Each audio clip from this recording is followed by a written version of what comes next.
Now we're going to look at our legs. We need 4 legs, and seat supports. We need 4 seat supports. We can see the finished length for the legs is 26. So that tells me that in order to rough to length, right, if we're going to end up with something 26, we need to be a little bit longer to start with. So we're going to go ahead and we'll rough that to 28. The seat supports are going to be 17.5 when finished, so I add an inch to either end, and so here we're at 19.5. You may need to joint an edge on the board, at least one edge, probably. We're going to rip on the table saw to 1 3/4 inches. Here we previously had this. We said we're going to square the ends, and I'm going to tell you in this situation we don't need to do that. So I'm just going to cross that out, and I'm going to say no, we don't need to square the ends, and you'll see why in a little while.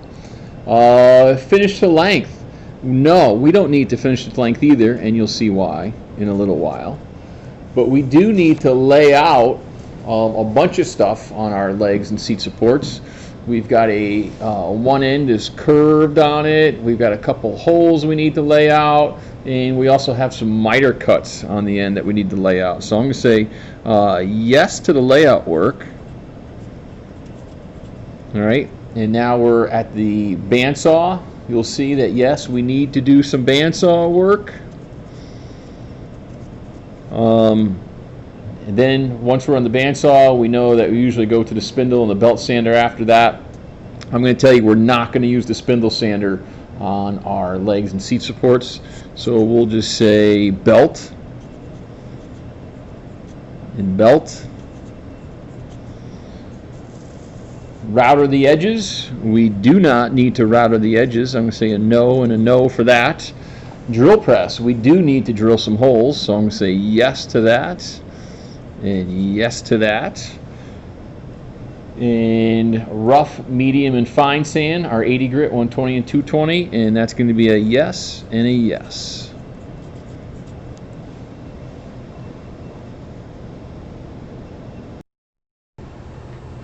So you can see what we've got here. We got our 4 pieces ripped to 1 3/4 inches and roughed out to 19.5. And we got 4 pieces here that were ripped to 1 3/4 inches, and they were roughed out to 28.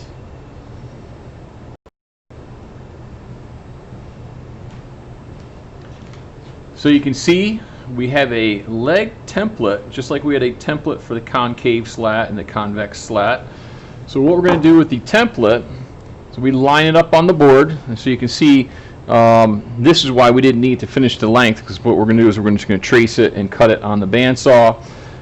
There are 2 holes right here and right here. What we're going to do there is we're going to take a finish nail, just going to tap that down a little ways.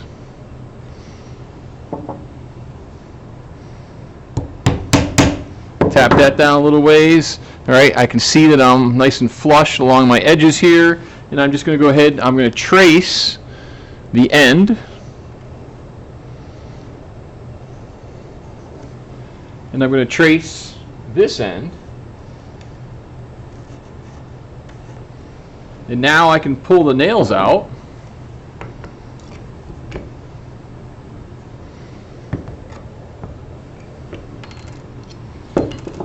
And what we've got, we know we're going to cut this curve on the bandsaw. We're going to cut these 2 angled lines on the bandsaw, keeping in mind, right, we're going to leave the line. So we're going to stay to the outside of it, and then we're going to go sand to the line. And then also, just like we did on our cutting boards, we marked a location and did a little dimple here. We marked a location for our 2 holes so that we can go to the drill press and do that.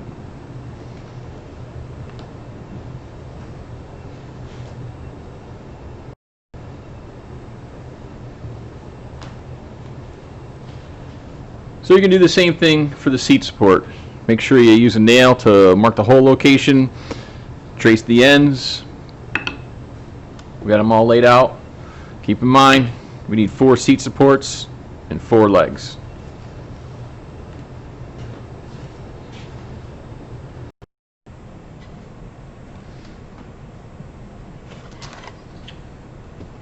Now we're at the bandsaw. So just like before, what we want to do is we want to leave the line. So we're going to cut just to the outside of the line. When it comes to the curve, it's very difficult to go around this sharp curve like that. So we can be kind of crude. We can maybe just do a cut like this, and then maybe a cut like this, and then maybe a cut like this. So we're just kind of roughing it out, making sure not to touch the curve.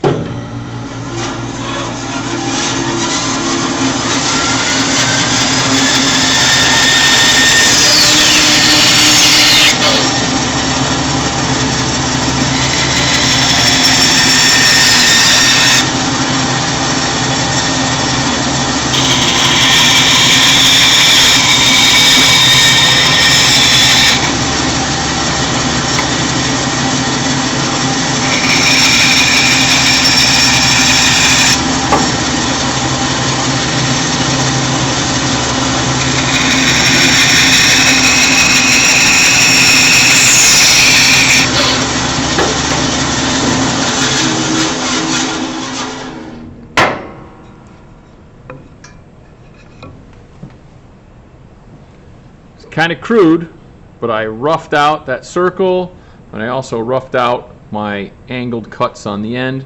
So you're going to do that for your 4 seat supports and your 4 legs.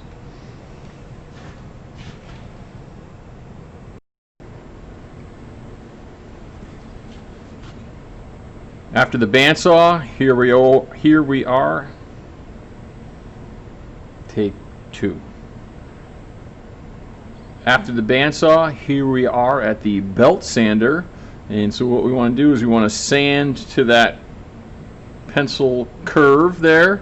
And I'm going to tell you the secret before I show you how to do it. What we want to do is we want to start here. We're going to spin the board. We're going to rotate the board all the way through, all the way to the other side, and then maybe back again.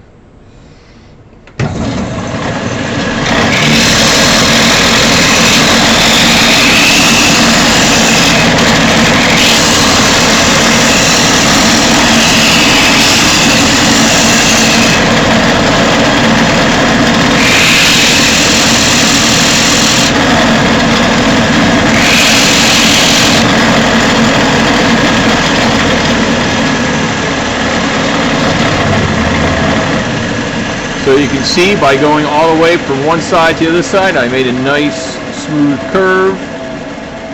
Here, I just went straight up against the belt, and I can still just barely see my pencil line, so I know that my layout is my sanding matches my layout. Okay, next step is the drill press.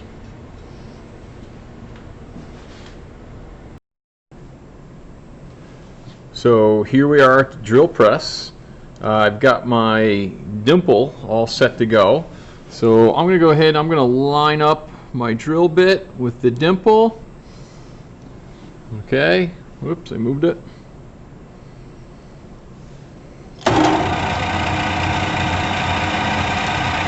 And this hole is going to go all the way through to the other side. So this is what we call a through hole. It's a diameter of 1/2. We're going to go all the way through.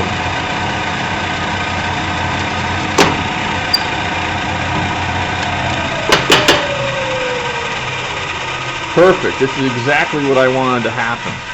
So when we drill all the way through, this is what we call tear out. All right, so we get this big ugly chunk because what happened, there's a big hole in our drill press table from all the years of people drilling down through here. So what we want to do is we want to avoid tear out. So a couple different methods to do that. So first of all, we're going to get a chunk of scrap wood. We're going to cover that hole up. So now when we drill down through it, we're supporting the wood underneath. We're supporting those wood fibers so that they won't tear out. Another thing we're going to do is we're going to try and sense when we get close to breaking through. And what we'll do is we can just slow down our feed rate, and hopefully we won't tear it out.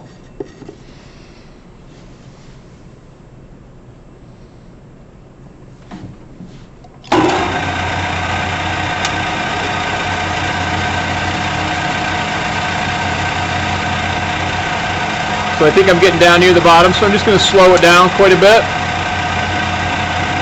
I'm pushing down with the handle, but I'm also pushing down on my piece of wood. I can see the wood is starting to wiggle, so that means I went all the way through.